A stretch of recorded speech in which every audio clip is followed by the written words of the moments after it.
تجھے اللہ کوئی تکلیف پہنچائے، کوئی چیز کائنات میں ایسی نہیں، کوئی طاقت ایسی نہیں جب اللہ چاہے کہ تم پہ تکلیف آئے تو وہ اس کو ٹال سکے۔ اور یہ ایسی بات ہے جس کو ہم اپنی آنکھوں سے اپنے دائیں بائیں اس دنیا میں دیکھتے ہیں۔ کچھ بھی کر لیں، جب کسی کی تکلیف کا وقت آ گیا، آزمائش کا وقت آ گیا، زندگی ختم ہونے کا وقت آ گیا، تو آپ سارے زمانے کی نعمتیں، سارے زمانے کے سورسز اکٹھے کر لیں، کچھ نہیں کر سکتے آپ۔ اور جب ایسا ہے کہ کچھ تکلیف کے بعد اللہ نے راحت اور آسائش اور زندگی لکھی ہے، تو پھر آپ کوشش کریں گے، ایفرٹ کریں گے، تو کچھ دائیں بائیں کرنے سے، دعا کرنے سے، اپنے علاج معالجہ کرنے سے، اسباب اختیار کرنے سے کیا ہوگا؟ آپ کامیاب ہو جائیں گے۔ کامیاب کیوں ہوں گے؟ اس لیے کہ اس کے پیچھے اللہ کی مشیت شامل ہے۔ وہ اتنی ہی اذیت یا اتنی ہی آزمائش یا اتنی تکلیف دینا چاہتا تھا، اور ہمارے یہ اسباب اس کے اندر شامل تھے، یہ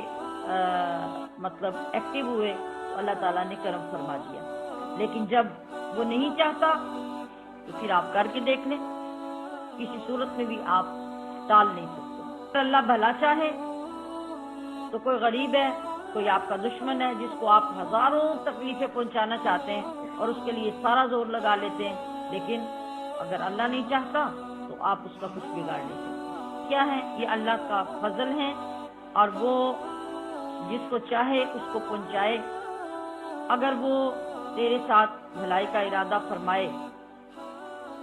یعنی بھلائی سے مراد ہے وسعت ہے، آسانی ہے، رزق ہے، صحت ہے، ان تمام چیزوں کو اگر وہ پہنچانا چاہے تو کوئی اس کو روک نہیں سکتا۔ ہر چیز کا مالک وہی ہے، تمام کائنات تو اس کی محتاج ہے۔ قادر وہی ہے، جود و کرم والا، سخا والا، شفا والا، عطا والا وہی ہے۔ تو رغبت یہ دلائی جا رہی ہے کہ اللہ ہی کا خوف اور اللہ ہی کی ذات پر بھروسہ کرنا انسان کا شعار ہونا چاہیے، اس کی ذات پر اللہ کا اعتماد اور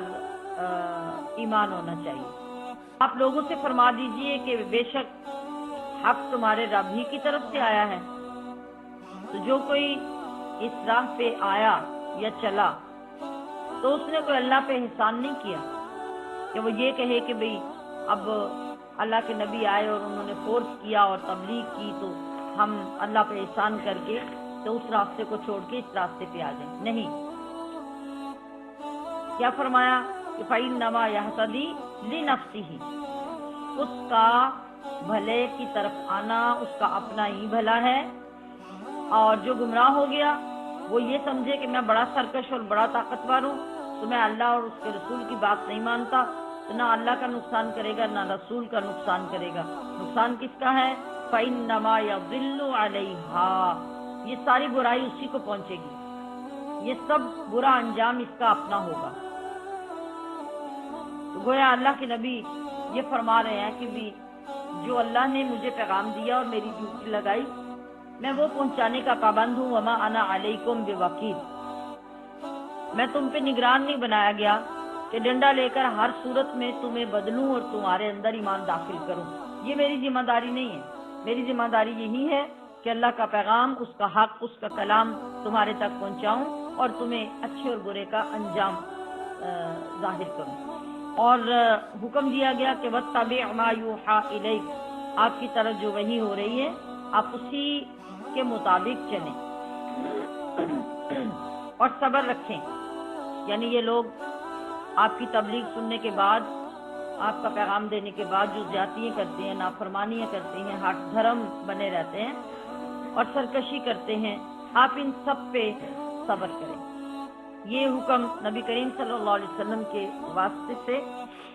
تمام امت کے لیے ہے، قیامت تک، بالخصوص ان لوگوں کے لیے جو اللہ کا پیغام اور نیکی کی بات دوسروں تک پہنچانے کی ذمہ داری لیتے ہیں یا کوشش کرتے ہیں، تو ان کی تربیت کا یہ حصہ ہے کہ وہ صبر کے ساتھ چلیں، نہ تو ایک دو مرتبہ کسی کو کہہ کے ختم کر دیں کہ ہمارا ہاں کام ختم ہو گیا، ہماری ذمہ داری پوری ہو گئی، نہ یہ کہ دوسروں کے مس بہیو سے ہرٹ ہوں، نہیں، بلکہ اپنے اندر وسعت پیدا کریں، اپنے اندر صبر پیدا کریں، اور یہ سوچیں کہ جو کاز مجھے اللہ نے سونپا ہے یہ اتنا بڑا ہے، اتنا بڑا ہے، اس کے پیچھے میرے لیے انعام اتنا بڑا ہے کہ مجھے کبھی بھی اسے اگنور نہیں کرنا چاہیے، کچھ بھی ہو جائے مجھے برداشت کرنا ہے، اس لیے کہ میرا ٹارگٹ یہ لوگ نہیں ہے، میرا ٹارگٹ میرا انعام ہے، اور وہ انعام کیا ہے؟ یقیناً یقیناً نبی کریم صلی اللہ علیہ وسلم کے راستے کی، آپ کے کام کی، آپ کے مشن کی یہ تقلید ہے، تو آپ کے پیچھے آپ کے ورثاء میں اپنا نام شامل کروانا ہے، تبلیغ دین کر کے، لوگوں کو حق بات پہنچا کے، غلط بات سے منع کر کے، اور اس کے لیے پہلا اصول تو یہ ضروری ہوگا کہ آپ خود ان تمام غلط کاموں کے خلاف ہوں اور ان چیزوں پہ عمل کرنے والے ہوں جو اللہ اور اس کے رسول نے ارشاد فرمائی ہیں۔